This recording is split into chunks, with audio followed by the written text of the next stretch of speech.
खुलुमबाय दिनैनि भिडिअआव नेरसोन बर' बिथाङा बारग' एमसिएलए आरो बारग' डिपुटि स्पिकारबोमोन बिटिसिनि हाग्रामा महिलारी सारनि समाव बिथाङा मानो थांदों इउपिपिएलआव बिपिएफ दोलोखौ गारनानै आरो बिथांनि थांनाया फैसानि थाखाय थांदों बेयो रग' रग' फोरमान जादों।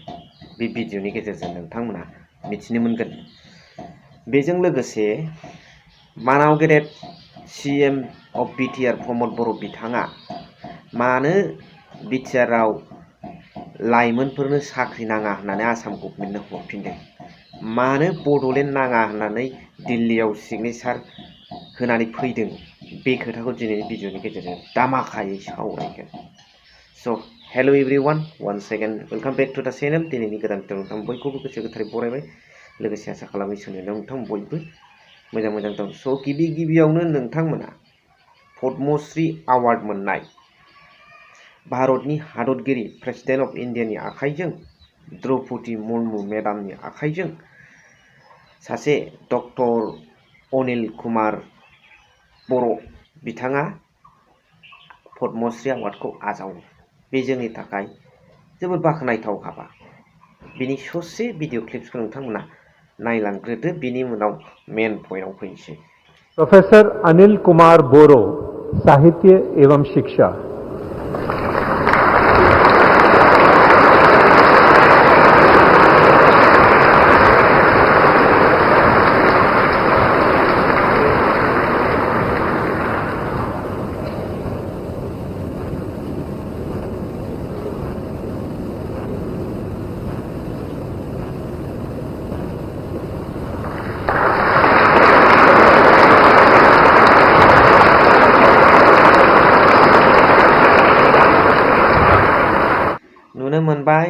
I would like to thanks to Professor Anil Kumar बर' पद्मश्री अवार्डखौ मोननायनि थाखाय आं बिथांनो गोजोननाय आरो साबायखर कंग्रेचुलेसन जासिहरो। दा खोथाया जाहैबाय नैबे प्रमद बर' बिथाङा मानि थाखाय दिल्लीयाव बड'लेण्ड नांला होननानै सिगनेचार होनानै फैखो।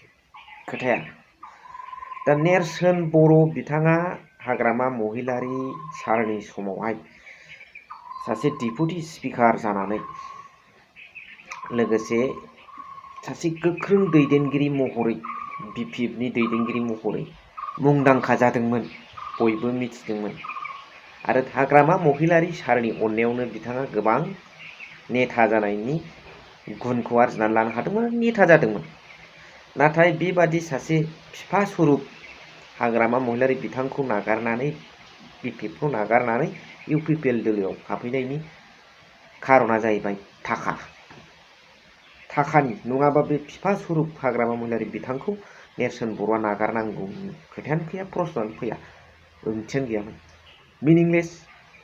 दा नाथाय फैसा जिबादि टप पजिशन टप रेंकनि स्टेन्डार्डआव बिथाङा लिभिं स्टाइल खालामबोबाय, थांनानै थाबोबाय, लिभिं पजिशनखौ लाबोबाय, बै लिभिं स्टाइलाव बिथाङा जेब्लाबो थाबाय थानो लुबैयो।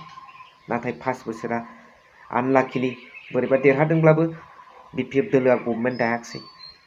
थाखा फैसानि एसे आंखाल नुजाबाय, बेखौ सहायनो हायैनि रोनावनानै नेरसोन बर'आ थाखानि लबाव इउपिपिएलआव थांबाय, प्रमद बर' बिथांजों बायजाबाय। नङाबा प्रमद बर' बिथाङा बड'लेण्ड नाङा बर'फोरनो होननानै दिल्लीयाव सहि होनानै फैनाय सुबुं, सासे नेता। रन्जन दैमारी आरो माखासे केस गोनां आरो माखासे हारिनि थाखाय मावख्रुबग्रा एक्स एनडिडिबि आदामोना जेलाव थाबाय थानांगौ होननानै सुक्ति जाखांनायनि उनावबो सुक्ति खारिजों लोगोसे माखासे हारिनि मावग्राफोरखौ जेलाव जोबग्रा जाय प्रमद बर' बिथाङा बिटिआरआव लाइमोनफोरनो साख्रिनि गोनांथि गैया होननानै आसाम गभर्नमेन्टनो साख्रिनि होनो हानाय पावारखौ गथायनानै हरग्रा, बेबादि सासे नेताजों सिथाबनानै खामानि मावफानांगौनि प्रश्नआनो फैया नेरसोन बर'मोन बादि सासे नेताया। नाथाय मा रां रुफानि थाखाय थांदों। प्रमद बर' बिथाङा बिटिसिखौ दंस' खालामनासो थांगासिनो दं। मानोना बिथाङा माखासे आसाम स्टेटनि आरो सेन्ट्रेलनि नेताफोरजों मन्थ्रिफोरजों लोगो लानानै पावारफोरखौ गथाय हरगासिनो दङ मोनफानि उनाव मोनफा आरो बर'फोरखौ इभेकसन खालामनाया सबसे दुखुनांथावसिन बाथ्रा। नांग्राया सोर? बर' रायजो राजा। खस्थ' खालामग्राया सोर? बर' रायजो राजा लोगोसे बिएलटि एक्स एनडिपि दुलाराय बर' फरायसा आफादनि मावथिफोर। फिथाइखौ लाहैग्राया सोर? मन्थ्रि मनला लाहैजोब्बाय आरो बेजोंनो गोदोना गोबालायनानै सानफ्रामबो मिडियायाव रायलायो। मा सानो रायजो राजाफोर कमेन्ट्सनि गेजेरजों जरुर फोरमायहर। लोगोसे प्रमेला रानी ब्रह्म बारग' मन्थ्रि बिथांजो मेदामा बेनि सायावनो दुखु मोननानै रग' रग' फोरमायलांदों रागाजों। खोनासंनानै ला। गावसोर थांनायखौ माने मा खालामनो थाखाय जुक्ति दं होननानै देखायनो थाखाय बुंनाय बाथ्रासो। बिसोर रोनावदोंसो दा, रोनावनासो थांदों। बिसोरो 15 बोसोर 17 बोसोर हाग्रामानि सरकार सालायनायाव थानानै सक्तिशाली भाबै सोरबा मन्थ्रि जाबाय, सोरबा डेपुटि चिफ जाबाय। बिसोरो माने दा मोनजायैयाव खाराव खासाव जादों आरो खालाव खासाव जादों। खालाव खासाव जानायखायसो थांदों दा बिसोरो। मा ओंथि दं थांनायनि? हाग्रामाखौ गारनानै जाय हाग्रामाया बिसोरजों आखाइ हमलायलायनानै सरकारखौ सालायदोंमोन, एथ' सुन्दर सालायदोंमोन, बिसोर दिनै हाग्रामाखौ जोगारनानै थांनायनि ओंथिया मा? बिसोर माने मोनजायैयाव खालाव खासाव जादों। खालाव खासाव जानानैसो बिसोर दा थांदों। खहा जाया, रायजो राजानि भाषा बियो, जेबो खहा जाया, जेबो सिन्था दाखालाम होननानै बुङो, जोंखौसो बुजायो। होमबा हारसा बर' बुंदों दा बिसोर थांनायाव नुगोना नङा दे खाम्बाजों थारमाने एक खति नायबा नय हे जाव बायदो होननानैसो बुङो हारसाफ्राबो। होमबा जा खुथि जाया बयबो नुखानाय ना सोर माबायदि लिडार दिनै बिपिएफ खौ जोगारनानै थांदों, रायजो राजा नुखाजोबनाय। गतिके बेखौ लानानै जों जेबो सिन्था जायाखै। बे खोथा जुक्ति गैया।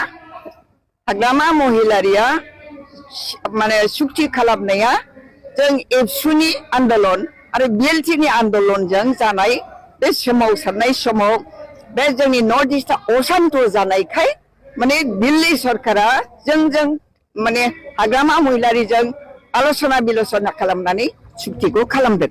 खिन्थु मोनसे पक्षआ मोनसे सेक्सना हाग्रायाव थाबोदों। बे मोनसे सेक्सना हाग्रायाव थाबोनायाव जोंनि रायजो राजाफ्रा सान्तियाव थानो हायाखैमोन। बे खोथा सैथ'। बिनि थाखायनो हाग्रामा महिलारिया सेकेन्ड एकर्ड खालामबावनायनि थाखाय बिथाङासो नैबे जिनिसखौ लाबोयै माने सुक्ति खालामनाय पजिसनसिम लाबोदोंमोन। जे बिसोरबो फैथोंसै, जों जयै माने बिटिसिखौ सालायनोसै। एनडिबिफ्रा बिसोरबो फैनो लुबैगासिनो दङ।